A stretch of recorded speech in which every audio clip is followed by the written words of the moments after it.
ថាសិង្ហរាប់ឆ្នាំទៅណាកំសត់ណាទៅហើយអាពេលបានរៀបការឲ្យឆ្លៀតគេបោកទៀតដល់ចង់ទៅលុយក៏អស់ទំនុកចិត្តក៏អស់គ្រប់យ៉ាងគឺងងឹតស្លប់ចំពោះរឿងនេះដែរបរិះចិនឥឡូវកំពុងតែជួបច្រើនខ្លាំងមែនតើមិនមែនមានតែបរិះម្នាក់នេះទេសម្រាប់អ្នកអត់ទាន់ដឹងនៅចិនចំនួនមនុស្សប្រុសមានច្រើនជាងចំនួនមនុស្សស្រីប្រុសច្រើនជាងស្រីចំនួនពី30លានទៅ35លាននាក់ដល់ចង់ទៅធ្វើឲ្យខ្វះមនុស្សស្រីរៀបការអ្នកខ្លះក៏ទៅរកកូនកំមុំពីបរទេសអ្នកខ្លះក៏រកក្រុមហ៊ុនស្វែងរកដៃគូឲ្យមនុស្សរៀបការជាមួយសម្រាប់បុរសកាន់តែចាប់បើនៅតាមខេត្តអត់សូវអភិវឌ្ឍទៀតកាន់តែយ៉ាប់ព្រមមនុស្សស្រីនៅចិនស្តង់ដារគេខ្ពស់បើបុរសអត់មាន3គុណសម្បត្តិនេះទេគឺពិបាករៀបការខ្លាំងមែនតើ3ហ្នឹងមានផ្ទះឡានការងារល្អហើយគ្រួសារខាងប្រុសក៏ត្រូវមានអាជីវកម្មមានការងារធ្វើទៀតស្តង់ដារបែបហ្នឹងមិនខ្ពស់ពេកទេណាមួយមនុស្សស្រីនៅចិនក៏សិតតែមនុស្សស្រីប៉កែ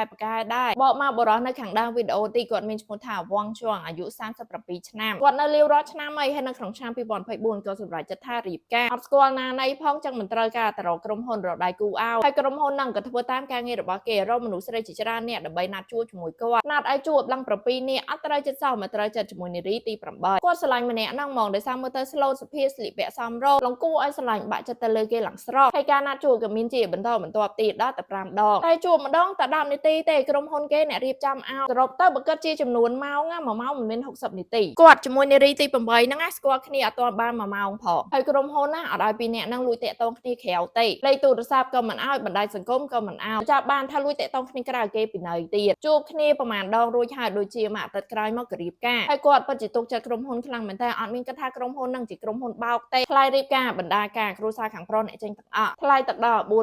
$44,000ហើយថ្លៃរៀបការ$30,000ថែមទៀតរកទៅគ្រួសារគាត់អស់លុយចំនួន$74,000មួយអាទិត្យបន្ទាប់ពីរៀបការទូរស័ព្ទខាងស្រីចេះតែមានគេទេមករហូតហើយអ្នកទេមកហ្នឹងគឺជាម្ចាស់បំណុលពេលហ្នឹងខាងប្រុសដឹងហើយក៏ចាប់ផ្ដើមសង្ស័យថាប្រពន្ធខ្លួននេះបានកុហកអីដល់ខ្លួនខ្លះស៊ើបចុះស៊ើបឡើងក៏ដឹងថាប្រពន្ធខ្លួនហ្នឹងគឺជាអតីតនារីខារ៉ាអូខេរៀបការ3ដងមានកូន3នាក់មានជំងឺប្រចាំកាយហើយជំពាក់បំណុលគេទៀតពេលខាងប្រុសដឹងហើយខាងស្រីតទៅវិញថាបើមិនពេញចិត្តទេក៏លែងលះតែអត់បកគលថ្លៃទឹកដោះឲ្យវិញទេរួចហើយខាងស្រីក៏រត់បាត់ខាងប្រុសក៏ទៅរកក្រុមហ៊ុនអ្នករកដៃគូអីហ្នឹងមានអីក្រុមហ៊ុនហ្នឹងរើបាត់ហើយអូហ្វីទទេស្អាតតែម្ដងសរុបទៅក្រុមហ៊ុនហ្នឹងបោករួមគ្នាជាមួយនារីណាណីមកមិនដឹងដើម្បីមកបោកខាងប្រុសមនុស្សដែលចង់រៀបការចង់សាងគ្រួសារដោយសារតែអាយុច្រើនហើយឪពុកម្ដាយខាងប្រុសវិញគឺបន្តកូនខ្លួនឯងខ្លាំងមែនតើពួកគាត់មើលសុកអស់$7,000ហើយអត់បានអីមកវិញផងហើយក្នុងកិច្ចសម្ភាសន៍ហ្នឹងគេក៏សួរទៀតថាតើចង់រៀបការទៀតអត់ខាងប្រុសឆ្លើយរបៀបថារៀងហើយឡើងចង់ការឡើងចង់អីទៀតហើយប៉ះចំក្រុមហ៊ុនបោកលុយក៏អស់ឪពុកម្ដាយក៏បន្ត